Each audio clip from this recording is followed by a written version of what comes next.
The problem is not teachers. The problem is not parents. The problem is not the lack of better tests and a standard educational system for everyone. The problem is poverty. Mm-hmm. That's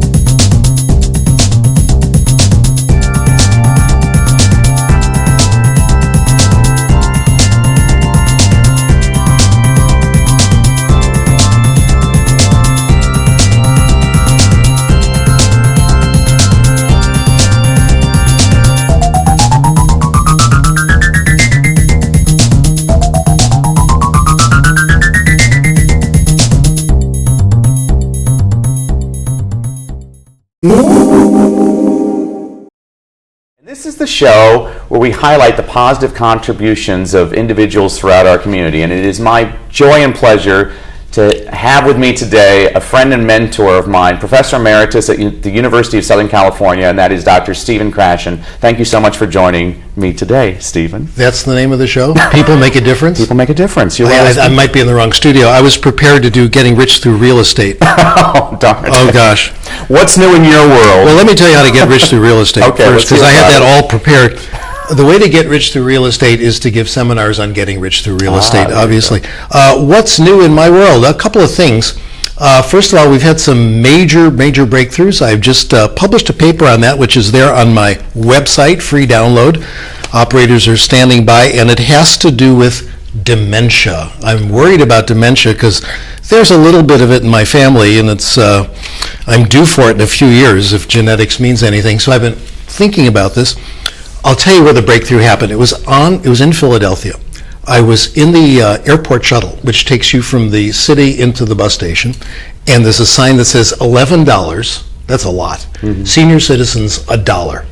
Wow. But you have to show your ID, you have to show your Medicare card, which I had ready. So the conductor comes through, this punk, and I get my dollar out, I give him the dollar, and I'm about to show him my ID, and he says, "Oh, that's okay." Oh, no. My gosh, they should be told no matter how old the person looks, show the ID. Here you go, sonny. Anyways, I've been looking at the research on that, and the paper says there are three things you can do to delay dementia. Number one, reading, pleasure reading. People my age, by the way, I don't mind telling people how old I am. I am now 69 years old, but I read at the 74-year-old level. Okay. Anyway. Reading does it, okay? People my age who read a lot have the same verbal memory as a younger person in their 30s who doesn't read so much. Number two, bilingualism. How do you like that? People who use two languages are more used to going back and forth. They get less distracted. What was I talking about, etc. You go down to, get the mail, and on the way you put a dish away and you see a newspaper, you pick it up, and then you forget what you came downstairs for. That's called executive control. Bilinguals have less of a problem with that. The third way, how do you like this, to delay dementia is coffee. Really? My gosh. The studies say 3 cups a day. You have to be dedicated, but I know you can do this, Danny. Okay. 3 cups a day will delay dementia, and there's a little bit of research that says 5 cups a day might reverse Alzheimer's. I try to do this, but it's hard for me lately because I have acid reflux, so I'm down to a cup a day, and I'm doing my best to get over this so I can delay dementia. I actually, former student of mine, Kyung-Suk Cho, recommended that I write a note to Starbucks and tell them about this. Seriously? And yeah, I thought it was a great idea, because then maybe they put it on the cup, and the cup would say 3 ways to stay young. Coffee, fine with me. And then maybe they'd put in a plug for bilingualism and for reading, pleasure reading, which is what we want in schools, all right? It's good for schools, it's good for job success, and it delays dementia. I got a note back saying, we are not interested in new economic offers at this time.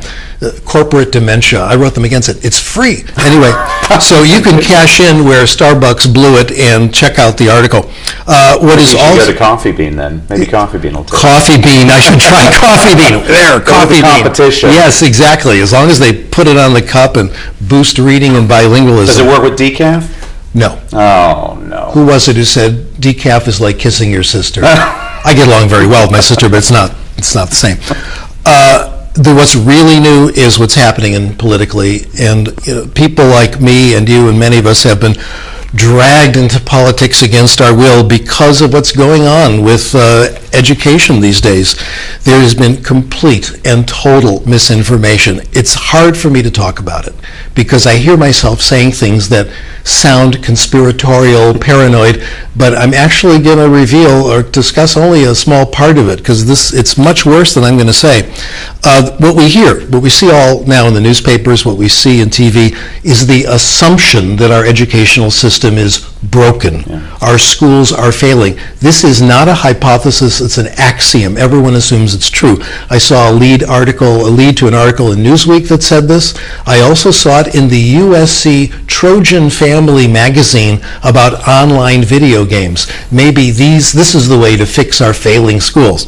The reason people think schools are failing and why this is an really important issue today is because of the performance of our children on international test scores. We don't do well in international tests. We're way down. We're far behind Singapore, Finland, Shanghai, all these other countries where the kids are working harder, are doing better than we are. And it's true on a variety of tests, math, science, language arts. Well, a number of people have taken a very good look at these tests. Berliner and Biddle from Arizona have, a number of people have. And here's the conclusions. Gerald Brassell did a great deal of excellent work on this. Here's what they've concluded. Middle-class children who go to well-funded schools do very well in these tests taken as a group. In fact, their scores are the highest in the world, or among the highest at least. We've known this since Biddle's article Biddle and Payne back in 1999, in fact, and it's constantly being replicated every time the test scores come out. We score at the top or second, very, very close. What this means, if middle-class children in well-funded schools do fine, it strongly suggests the problem is not teachers, the problem is not parents, the problem is not the lack of better tests and a standard educational system for everyone. The problem's poverty. Mm-hmm. That's what it means. I started to take a look at what poverty does, again aided by work by Richard Rothstein and David Berliner.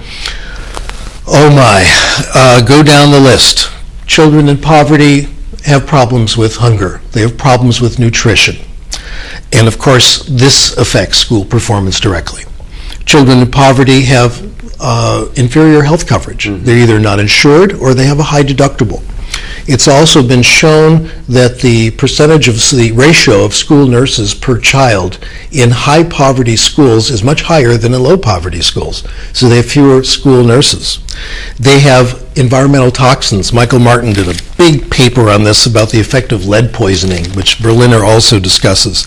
Lead poisoning is pretty heavy. Lead gets into the system, it takes the place of calcium in the neurotransmitters, and it's there forever.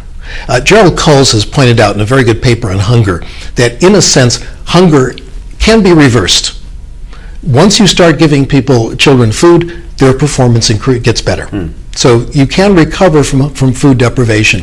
You cannot recover from lead poisoning. This is forever. The area I've been most connected with is access to books. Children of poverty have fewer books at home. Mm-hmm. Of course, they have fewer books in their school libraries. They have fewer books in their classroom libraries.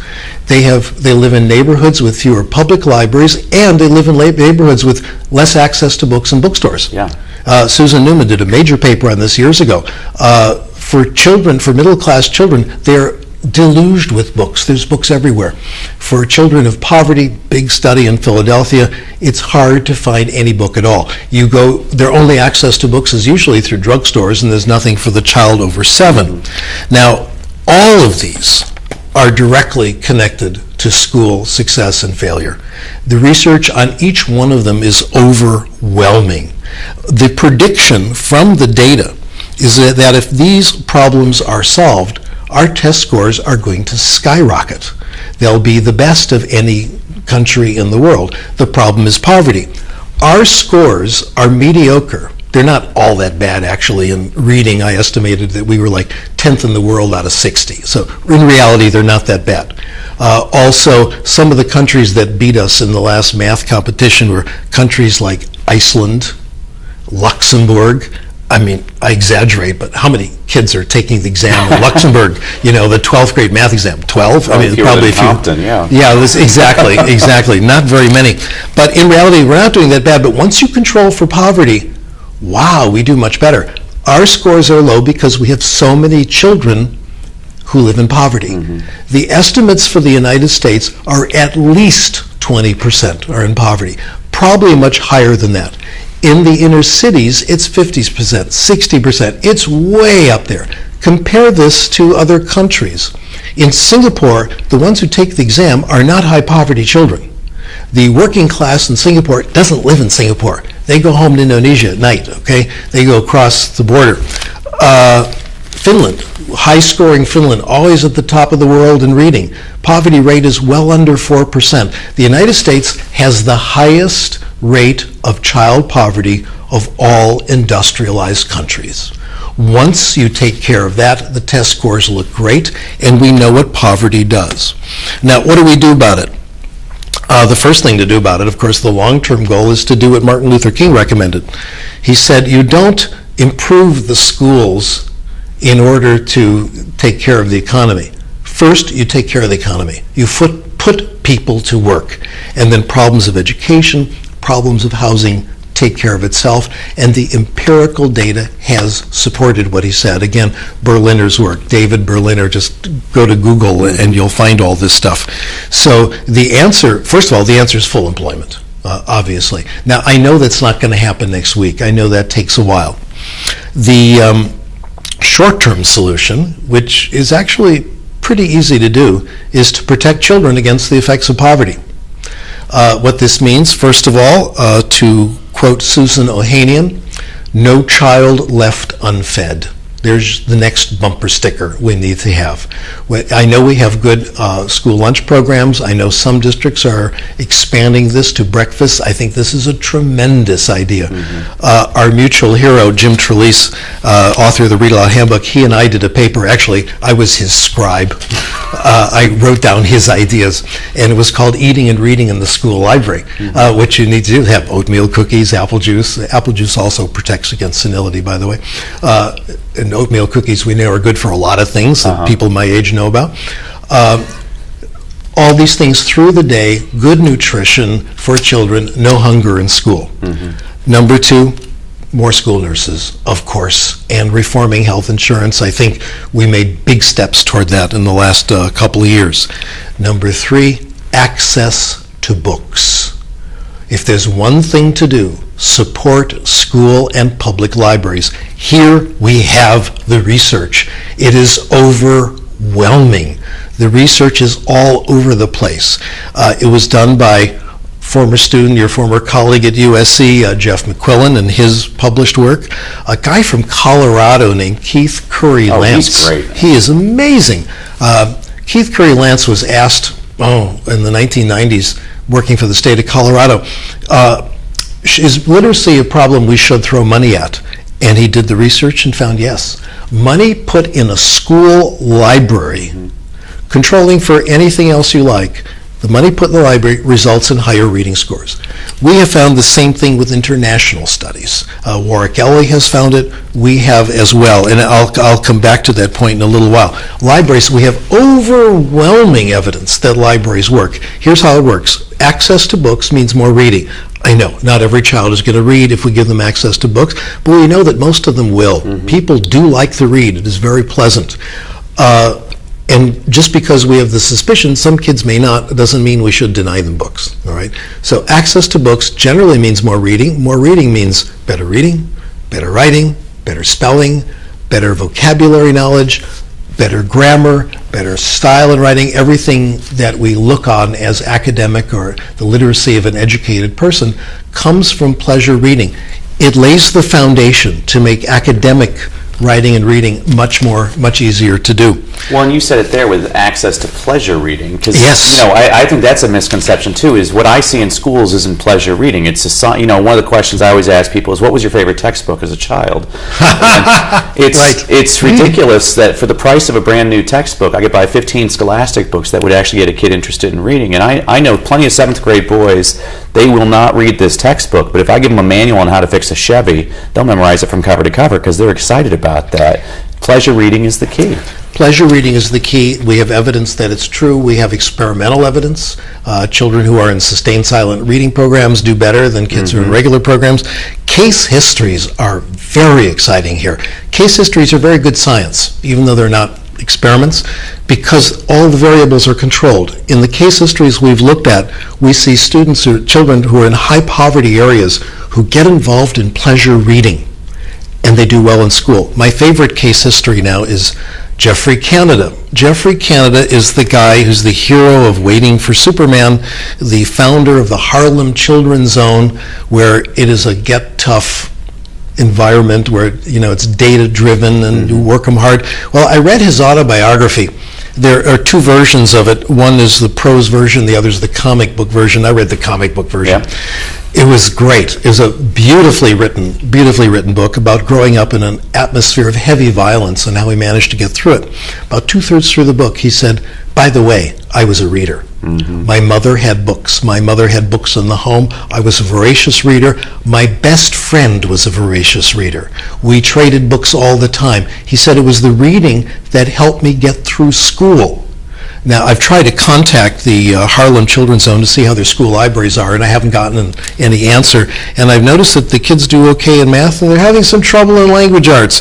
So it looks like libraries are the key. Let me brag and tell you about our latest result. Actually, we're one of 4 groups that's come up with the same result, which is very gratifying. This is with Jeff McQuillan, who I mentioned before, and another former student, Seeing Lee. We did this virtually from different parts of the world. We looked at the Pearls exam given to 15-year-olds in all kinds of countries. Now, we looked at 40 countries, and when these exams are given, the newspapers are always eager to see who won. Did we do better than so-and-so? Did Germany do better than France? Did Korea do better than Japan? We ignored that. We looked at the factors that predicted better reading. We found 4 factors, all independent. Poverty, of course. Yes, poverty is always huge. We found the percentage of children in a country who are allowed to do free reading in school. This was positive, modest, but it helped. Here's the big one, libraries.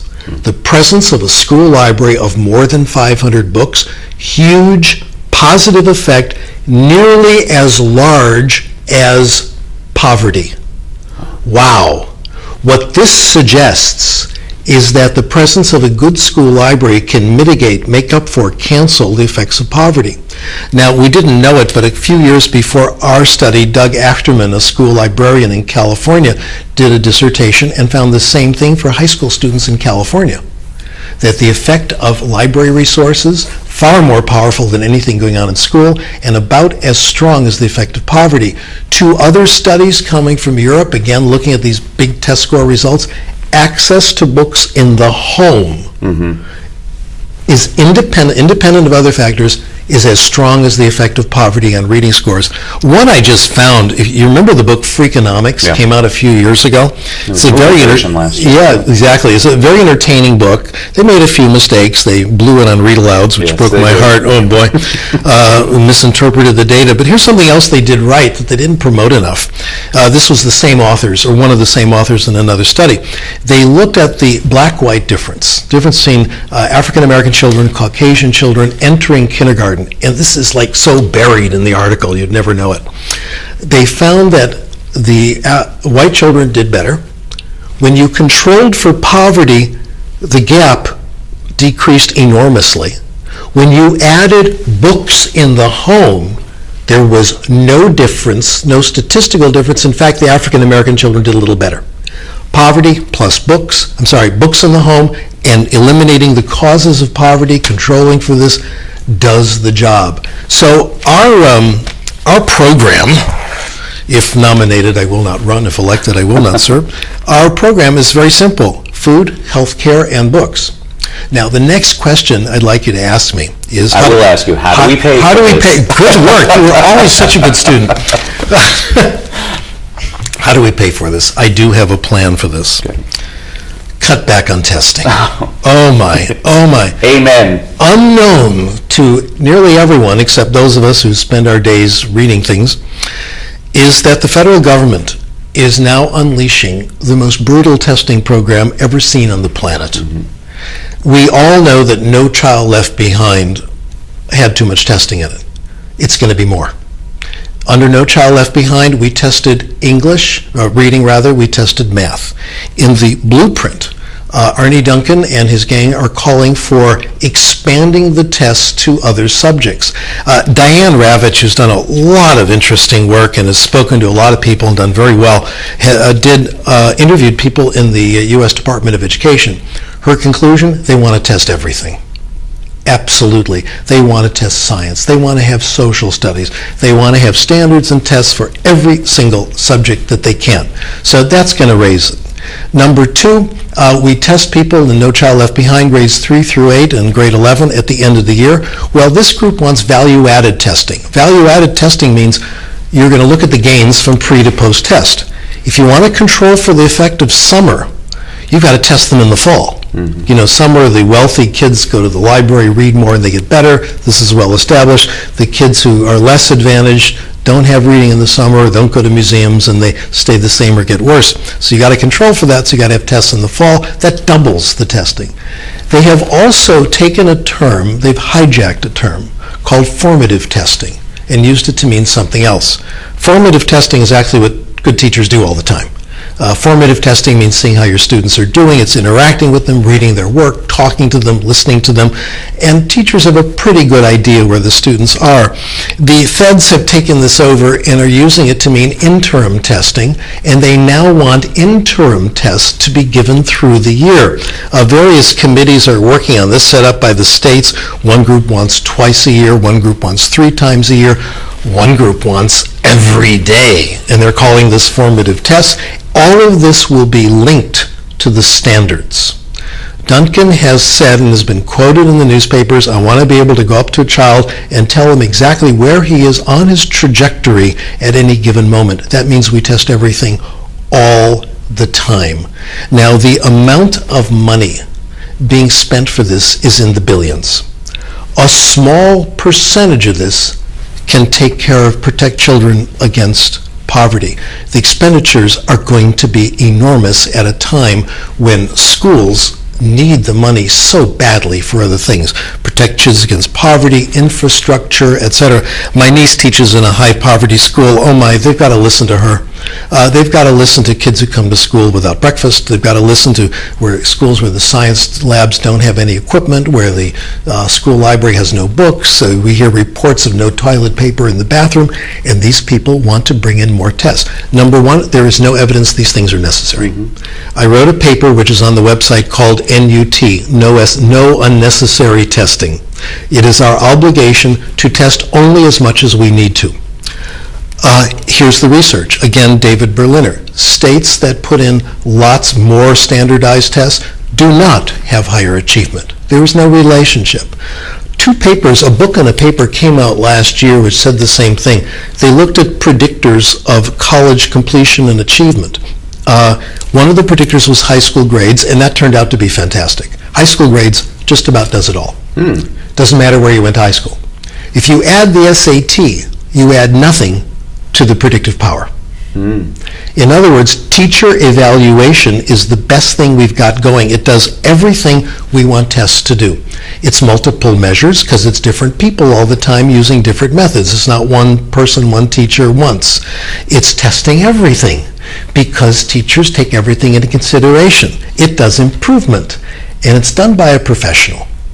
A trained, experienced professional who sees the children every day rather than some distant stranger who's probably never spent a day alone in a room with 9-year-olds and has no idea what's going on in schools.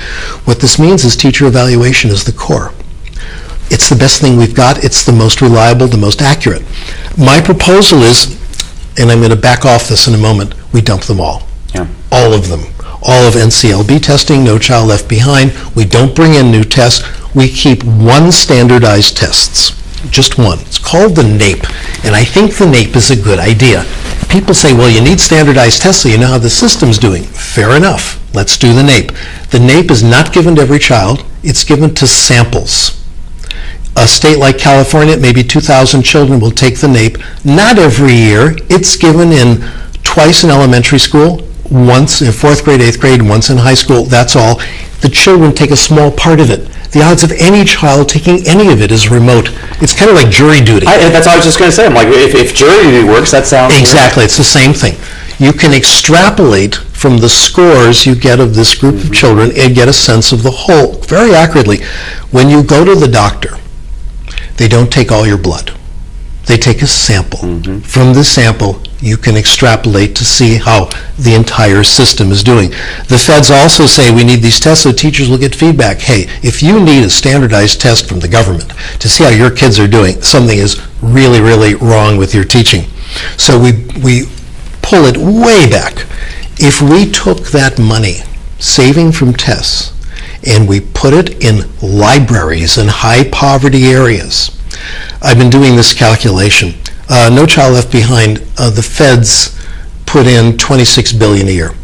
Take 2 years, and we know it doesn't work. Everyone now agrees. Reading First didn't work, all this stuff didn't work. You take, let's say 2 years of this, $50 billion. Invest it even at today's low interests.